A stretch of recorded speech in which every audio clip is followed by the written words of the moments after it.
2018ರಲ್ಲಿ ಪ್ರತ್ಯೇಕ ಲಿಂಗಾಯತ ಧರ್ಮ ಹೋರಾಟವನ್ನ ಬೆಂಬಲಿಸಿ ಕೈ ಸುಟ್ಕೊಂಡಿದ್ದ ಕಾಂಗ್ರೆಸ್ ಮತ್ತೆ ಇರುಳು ಕಂಡ ಬಾವಿಗೆ ಹಗಲು ಬಿದ್ದಂಗೆ ಮಾಡ್ತಾ ಇದೆ. ಆದರೆ ಕಳೆದ ಬಾರಿ ಸಿದ್ದರಾಮಯ್ಯ ಅವರ ಭಯದಿಂದ ಸುಮ್ಮನಿದ್ದ ಸಚಿವರು ಈ ಬಾರಿ ನೇರ ತೊಡೆ ತಟ್ಟಿದ್ದಾರೆ. ಇದು ಎಷ್ಟರ ಮಟ್ಟಿಗೆ ಪರಿಣಾಮ ಆಗಬಹುದು ಸಮುದಾಯಗಳ ಮೇಲೆ, ಯಾವ ಸಂದೇಶವನ್ನ ಕೊಡ್ತಾ ಇದೆ ಕಾಂಗ್ರೆಸ್ ಪಾರ್ಟಿಯಲ್ಲಿರುವಂತ ಈ ಇಬ್ಬರು ಮೇನ್ ಲೀಡರ್ಸ್? ಬನ್ನಿ ವರದಿಯನ್ನ ನೋಡ್ಕೊಂಡ್ ಬರೋಣ.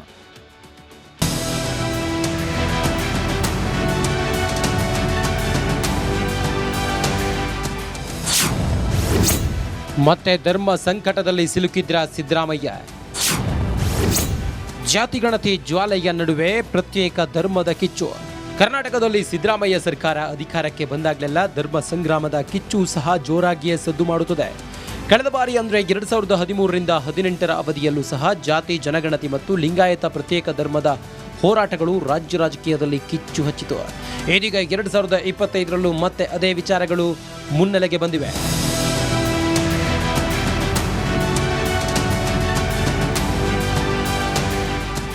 ಹೌದು, ಕರ್ನಾಟಕದ ಜಾತಿ ಸಮೀಕರಣದಲ್ಲಿ ಮಾಸ್ಟರ್ ಮಾಡಿರೋ ಸಿದ್ದರಾಮಯ್ಯ ಅಹಿಂದ ರಾಜಕೀಯದಿಂದಲೇ ಕಿಂಗ್ ಆದವರು. ಆದರೆ ಅಹಿಂದ ದಿನ ಕಳೆದಂತೆ ಶಕ್ತಿಹೀನವಾಗ್ತಿರೋ ಹಿನ್ನೆಲೆಯಲ್ಲಿ ಇದೀಗ ಮತ್ತೊಂದು ಜಾತಿ ಸಮೀಕರಣಕ್ಕೆ ಸಿಎಂ ಮುಂದಾಗಿದ್ದಾರೆ. ಅದೇ ಕಾರಣಕ್ಕೆ ಸಾಮಾಜಿಕ, ಆರ್ಥಿಕ ಮತ್ತು ಶೈಕ್ಷಣಿಕ ಸಮೀಕ್ಷೆ ಮತ್ತು ಪ್ರತ್ಯೇಕ ಲಿಂಗಾಯತ ಧರ್ಮದ ಹೋರಾಟಕ್ಕೆ ಕಾವು ನೀಡ್ತಿರೋದು. ಕಳೆದ ಬಿಜೆಪಿ ಸರ್ಕಾರದ ಅವಧಿಯಲ್ಲಿ ಕಾವು ಕಳೆದುಕೊಂಡಿದ್ದ ಪ್ರತ್ಯೇಕ ಲಿಂಗಾಯತ ಧರ್ಮದ ಹೋರಾಟಕ್ಕೆ ಈಗ ಮರುಜೀವ ಬಂದಿದೆ. ಬೆಂಗಳೂರಿನ ಪ್ಯಾಲೇಸ್ ಗ್ರೌಂಡ್ನಲ್ಲಿ ವೀರಶೈವ ಸ್ವಾಮೀಜಿಗಳನ್ನ ಬದಿಗಿಟ್ಟು ಲಿಂಗಾಯತ ಮಠಾಧೀಶರ ಒಕ್ಕೂಟ ಬಸವ ಸಂಸ್ಕೃತಿ ಅಭಿಯಾನದ ಸಮಾರೋಪ ಸಮಾರಂಭ ಮಾಡಿತ್ತು. ಈ ಕಾರ್ಯಕ್ರಮಕ್ಕೆ ವೀರಶೈವ ಸ್ವಾಮೀಜಿಗಳ ವಿರೋಧದ ನಡುವೆಯೂ ಸಿಎಂ ಸಿದ್ದರಾಮಯ್ಯ ಭಾಗವಹಿಸಿದ್ರು. ಮುಖ್ಯಮಂತ್ರಿಗಳನ್ನ ಮತ್ತೊಮ್ಮೆ ಜೋರು ಚಪ್ಪಾಳೆ ತಟ್ಟಿ ಸ್ವಾಗತಿಸೋಣ. ಜೋರಾಗಿ ಎಲ್ಲರೂ ತಮ್ಮನ್ನ ಸಮರ್ಪಿಸಿಕೊಂಡು ಸರ್ಕಾರದ ಎಲ್ಲ ಯೋಜನೆಗಳಲ್ಲಿ ಪ್ರಮುಖ ಬಸವಾದಿ ಶರಣರ ಧ್ಯೇಯಗಳ ಸಂಕಲ್ಪ ಆಶಯಗಳೇ. ಸಿಎಂ ಸಿದ್ದರಾಮಯ್ಯ ಈ ಕಾರ್ಯಕ್ರಮಕ್ಕೆ ಹೋಗಬಾರದು, ಹೋದ್ರೆ ಕಾಂಗ್ರೆಸ್ಗೆ ಕೇಡುಗಾಲ ಬರುತ್ತೆ ಎಂದು ದಿಂಗಾಲೇಶ್ವರ ಸ್ವಾಮಿಗಳು ಕಾರ್ಯಕ್ರಮಕ್ಕೆ 2 ದಿನದ ಮುನ್ನವೇ ಎಚ್ಚರಿಕೆ ನೀಡಿದ್ರು. ಆಗಲೇ ಒಂದು ನೋಟಿಸ್ ಅನ್ನ ಅವರು ಕೊಟ್ಟಿದ್ದಾರೆ ಸಮಾಜಕ್ಕೆ. ಏನಂತ? ನಾವು ಲಿಂಗಾಯತನೂ ಬೇಡ, ವೀರಶೈವನೂ ಬೇಡ, ಬಸವ ಧರ್ಮ ಮಾಡ್ತೀವಿ ಅಂತೇಳಿ. ಅಂದರೆ ಅವರಿಗೆ ಬದ್ಧತೆಯ ಕೊರತೆ ಇದೆ ಅಂತಕ್ಕಂಥದ್ದನ್ನು ಸರ್ಕಾರ ಆಗಲಿ ಸಮಾಜ ಆಗಲಿ ಈ ಮೂಲಕ ಅರ್ಥ ಮಾಡಿಕೊಳ್ಬೇಕು ಅಂತಕ್ಕಂಥದ್ದು. ಬದ್ಧತೆ ಮತ್ತು ಶುದ್ಧತೆ ಇರದೇ ಇರುವಂತಹ ಈ ಗುಂಪಿನಿಂದ ಸಮಾಜ ಆಗಲಿ ಸರ್ಕಾರ ಆಗಲಿ ದೂರ ಇರಬೇಕು ಅಂತೇಳಿ ನಾವು ಹೇಳ್ಕೊಳಕ್ಕೆ ಬಯಸ್ತೀವಿ. ರಾಜ್ಯದಲ್ಲಿ ಮತ್ತೆ ಲಿಂಗಾಯತ ಪ್ರತ್ಯೇಕ ಧರ್ಮದ ಹೋರಾಟ ಕಾವು ಪಡೆದುಕೊಳ್ತಿರುವುದನ್ನು ಮನಗಂಡಿದ್ದ ವೀರಶೈವ ಸ್ವಾಮೀಜಿಗಳು ಸಿದ್ದರಾಮಯ್ಯಗೆ ನೇರವಾಗಿಯೇ ಎಚ್ಚರಿಕೆ ನೀಡಿದ್ರು. ಕಳೆದ ಬಾರಿ ನಿಮ್ಮ ಸರ್ಕಾರ ಉರುಳಿದೆ, ಈ ಬಾರಿ ಪಕ್ಷಕ್ಕೆ ಆಪತ್ತು ಕಾದಿದೆ ಎಂದು ಮನವರಿಕೆ ಮಾಡಿಕೊಡೋ ಯತ್ನ ಮಾಡಿದ್ರು. ಆದರೆ ಇದ್ಯಾವುದಕ್ಕೂ ಸೊಪ್ಪು ಹಾಕದ ಸಿಎಂ ನಾನು ಲಿಂಗಾಯತರ ಪರ ಎಂದು ತಮ್ಮ ನಡೆಯಿಂದ ತೋರಿಸಿಕೊಟ್ಟಿದ್ದಾರೆ.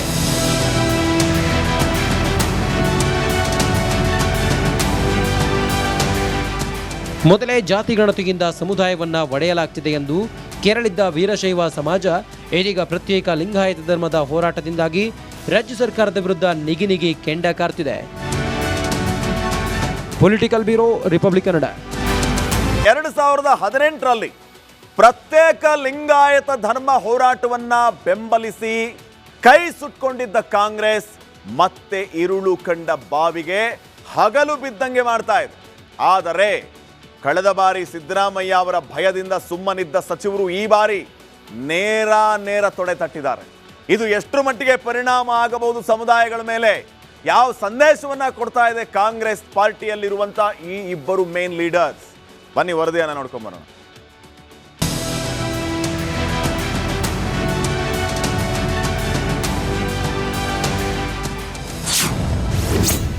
ಮತ್ತೆ ಧರ್ಮ ಸಂಕಟದಲ್ಲಿ ಸಿಲುಕಿದ್ರ ಸಿದ್ದರಾಮಯ್ಯ. ಜಾತಿಗಣತಿ ಜ್ವಾಲೆಯ ನಡುವೆ ಪ್ರತ್ಯೇಕ ಧರ್ಮದ ಕಿಚ್ಚು. ಕರ್ನಾಟಕದಲ್ಲಿ ಸಿದ್ದರಾಮಯ್ಯ ಸರ್ಕಾರ ಅಧಿಕಾರಕ್ಕೆ ಬಂದಾಗಲೆಲ್ಲ ಧರ್ಮ ಸಂಗ್ರಾಮದ ಕಿಚ್ಚು ಸಹ ಜೋರಾಗಿಯೇ ಸದ್ದು ಮಾಡುತ್ತದೆ. ಕಳೆದ ಬಾರಿ ಅಂದರೆ 2013ರಿಂದ 2018ರ ಅವಧಿಯಲ್ಲೂ ಸಹ ಜಾತಿ ಜನಗಣತಿ ಮತ್ತು ಲಿಂಗಾಯತ ಪ್ರತ್ಯೇಕ ಧರ್ಮದ ಹೋರಾಟಗಳು ರಾಜ್ಯ ರಾಜಕೀಯದಲ್ಲಿ ಕಿಚ್ಚು ಹಚ್ಚಿತು. ಇದೀಗ 2025ರಲ್ಲೂ ಮತ್ತೆ ಅದೇ ವಿಚಾರಗಳು ಮುನ್ನೆಲೆಗೆ ಬಂದಿವೆ.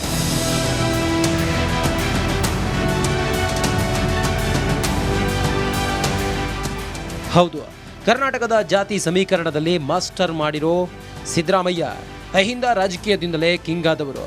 ಆದರೆ ಅಹಿಂದ ದಿನ ಕಳೆದಂತೆ ಶಕ್ತಿಹೀನವಾಗ್ತಿರೋ ಹಿನ್ನೆಲೆಯಲ್ಲಿ ಇದೀಗ ಮತ್ತೊಂದು ಜಾತಿ ಸಮೀಕರಣಕ್ಕೆ ಸಿಎಂ ಮುಂದಾಗಿದ್ದಾರೆ. ಅದೇ ಕಾರಣಕ್ಕೆ ಸಾಮಾಜಿಕ, ಆರ್ಥಿಕ ಮತ್ತು ಶೈಕ್ಷಣಿಕ ಸಮೀಕ್ಷೆ ಮತ್ತು ಪ್ರತ್ಯೇಕ ಲಿಂಗಾಯತ ಧರ್ಮದ ಹೋರಾಟಕ್ಕೆ ಕಾವು ನೀಡ್ತಿರೋದು. ಕಳೆದ ಬಿಜೆಪಿ ಸರ್ಕಾರದ ಅವಧಿಯಲ್ಲಿ ಕಾವು ಕಳೆದುಕೊಂಡಿದ್ದ ಪ್ರತ್ಯೇಕ ಲಿಂಗಾಯತ ಧರ್ಮದ ಹೋರಾಟಕ್ಕೆ ಈಗ ಮರುಜೀವ ಬಂದಿದೆ. ಬೆಂಗಳೂರಿನ ಪ್ಯಾಲೇಸ್ ಗ್ರೌಂಡ್ನಲ್ಲಿ ವೀರಶೈವ ಸ್ವಾಮೀಜಿಗಳನ್ನ ಬದಿಗಿಟ್ಟು ಲಿಂಗಾಯತ ಮಠಾಧೀಶರ ಒಕ್ಕೂಟ ಬಸವ ಸಂಸ್ಕೃತಿ ಅಭಿಯಾನದ ಸಮಾರೋಪ ಸಮಾರಂಭ ಮಾಡಿತ್ತು. ಈ ಕಾರ್ಯಕ್ರಮಕ್ಕೆ ವೀರಶೈವ ಸ್ವಾಮೀಜಿಗಳ ವಿರೋಧದ ನಡುವೆಯೂ ಸಿಎಂ ಸಿದ್ದರಾಮಯ್ಯ ಭಾಗವಹಿಸಿದ್ರು. ಮುಖ್ಯಮಂತ್ರಿಗಳನ್ನ ಮತ್ತೊಮ್ಮೆ ಜೋರು ಚಪ್ಪಾಳೆ ತಟ್ಟಿ ಸ್ವಾಗತಿಸೋಣ. ಜೋರಾಗಿ ಎಲ್ಲರೂ ತಮ್ಮನ್ನು ಸಮರ್ಪಿಸಿಕೊಂಡು ಸರ್ಕಾರದ ಎಲ್ಲ ಯೋಜನೆಗಳಲ್ಲಿ ಪ್ರಮುಖ ಬಸವಾದಿ ಶರಣರ ಧ್ಯೇಯಗಳ ಸಂಕಲ್ಪ ಆಶಯಗಳೇ. ಸಿಎಂ ಸಿದ್ದರಾಮಯ್ಯ ಈ ಕಾರ್ಯಕ್ರಮಕ್ಕೆ ಹೋಗಬಾರದು, ಹೋದರೆ ಕಾಂಗ್ರೆಸ್ಗೆ ಕೇಡುಗಾಲ ಬರುತ್ತೆ ಎಂದು ದಿಂಗಾಲೇಶ್ವರ ಸ್ವಾಮಿಗಳು ಕಾರ್ಯಕ್ರಮಕ್ಕೆ 2 ದಿನದ ಮುನ್ನವೇ ಎಚ್ಚರಿಕೆ ನೀಡಿದ್ರು. ಆಗಲೇ ಒಂದು ನೋಟಿಸನ್ನು ಅವರು ಕೊಟ್ಟಿದ್ದಾರೆ ಸಮಾಜಕ್ಕೆ. ಏನಂತ?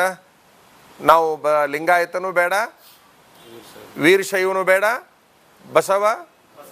ಬಸವ ಧರ್ಮ ಮಾಡ್ತೀವಿ ಅಂತೇಳಿ. ಅಂದರೆ ಅವರಿಗೆ ಬದ್ಧತೆಯ ಕೊರತೆ ಇದೆ ಅಂತಕ್ಕಂಥದ್ದನ್ನು ಸರ್ಕಾರ ಆಗಲಿ ಸಮಾಜ ಆಗಲಿ ಈ ಮೂಲಕ ಅರ್ಥ ಮಾಡಿಕೊಳ್ಬೇಕು ಅಂತಕ್ಕಂಥದ್ದು. ಬದ್ಧತೆ ಮತ್ತು ಶುದ್ಧತೆ ಇರದೇ ಇರುವಂತಹ ಈ ಗುಂಪಿನಿಂದ ಸಮಾಜ ಆಗಲಿ ಸರ್ಕಾರ ಆಗಲಿ ದೂರ ಇರಬೇಕು ಅಂತೇಳಿ ನಾವು ಹೇಳ್ಕೊಳಕ್ಕೆ ಬಯಸ್ತೀವಿ. ರಾಜ್ಯದಲ್ಲಿ ಮತ್ತೆ ಲಿಂಗಾಯತ ಪ್ರತ್ಯೇಕ ಧರ್ಮದ ಹೋರಾಟ ಕಾವು ಪಡೆದುಕೊಳ್ಳುತ್ತಿರುವುದನ್ನು ಮನಗಂಡಿದ್ದ ವೀರಶೈವ ಸ್ವಾಮೀಜಿಗಳು ಸಿದ್ದರಾಮಯ್ಯಗೆ ನೇರವಾಗಿಯೇ ಎಚ್ಚರಿಕೆ ನೀಡಿದ್ರು. ಕಳೆದ ಬಾರಿ ನಿಮ್ಮ ಸರ್ಕಾರ ಉರುಳಿದೆ, ಈ ಬಾರಿ ಪಕ್ಷಕ್ಕೆ ಆಪತ್ತು ಕಾದಿದೆ ಎಂದು ಮನವರಿಕೆ ಮಾಡಿಕೊಡೋ ಯತ್ನ ಮಾಡಿದ್ರು. ಆದರೆ ಇದ್ಯಾವುದಕ್ಕೂ ಸೊಪ್ಪು ಹಾಕದ ಸಿಎಂ ನಾನು ಲಿಂಗಾಯತರ ಪರ ಎಂದು ತಮ್ಮ ನಡೆಯಿಂದ ತೋರಿಸಿಕೊಟ್ಟಿದ್ದಾರೆ.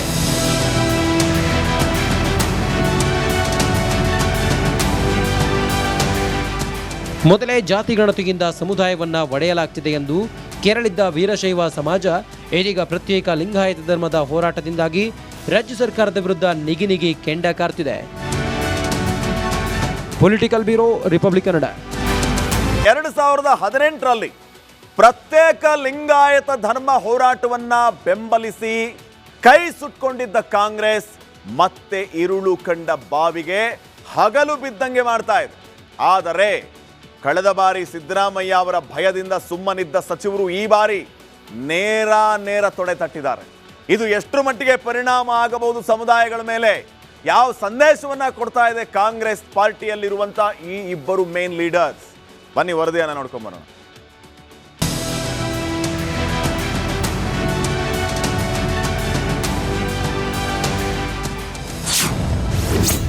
ಮತ್ತೆ ಧರ್ಮ ಸಂಕಟದಲ್ಲಿ ಸಿಲುಕಿದ್ರ ಸಿದ್ದರಾಮಯ್ಯ.